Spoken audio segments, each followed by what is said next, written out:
I wanted to talk to you briefly about the weekly at-home school schedule. It's got to be laid out a little differently than what we did during the normal school year.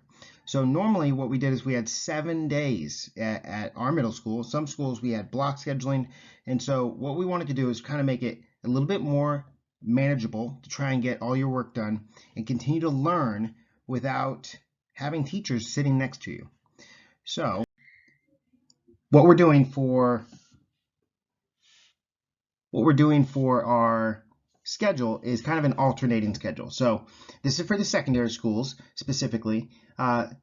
So when you look at the first schedule, what you'll notice is you have 3 things a day. That's it. 3 things a day. That's it. Don't try to tackle every subject every day. One, there's not enough for you to do every subject every day. You're going to run out of stuff to do, or you're just going to be bored. Because if it's taking you all day every day to do every subject, then you're probably struggling. So what we want you to do is we want you to alternate. So on the first week, for example, on Monday, do English, social studies, and it says elective A. In other words, one of your electives.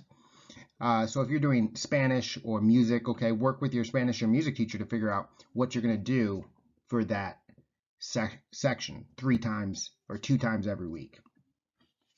So you're going to notice you alternate English and social studies, math and science together. So that means in week 1, you do math and science on Tuesday and Thursday. And then in week 2, we actually flip-flop. So you do math and science on Monday, Wednesday, Friday. So every 2 weeks, you're essentially doing 5 math, 5 science, 5 English, 5 social studies. But you're doing electives twice a week. So you do elective A twice, elective B twice. And you'll notice that there's nothing scheduled for Friday for electives. So it's a little bit shorter on Friday. So what you want to do when you tackle this stuff is you really want to look at what we're trying to lay out on the website. You have math lessons. For example, if you're in Math 8, there's 2 math lessons. Week 1, lesson 1, and lesson 2. So you can do one of them on Tuesday, one of them on Thursday. What you want to do is you do want to submit that on Google Classroom. It is not for a grade right now. That's not our focus, but we want to be watching you learn, and we want to be able to give feedback. So if you think you did it all right, you turn it in Google Classroom, and it turns out, you did everything wrong, then your teacher can help you fix that. And so by doing it on Tuesday, that means on Wednesday, your teacher can check on it. And then when you go back to do math again on Thursday, you're going to be able to, I was doing that right, or I was doing that wrong, and you can keep moving from there. Okay. If you have any questions at all, reach out to your math teacher, ask me. I'm happy to help.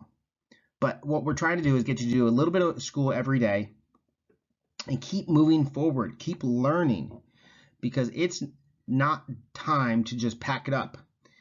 And we have a lot of free time since we're stuck at home right now, so we might as well make the most of it. So learn abundantly.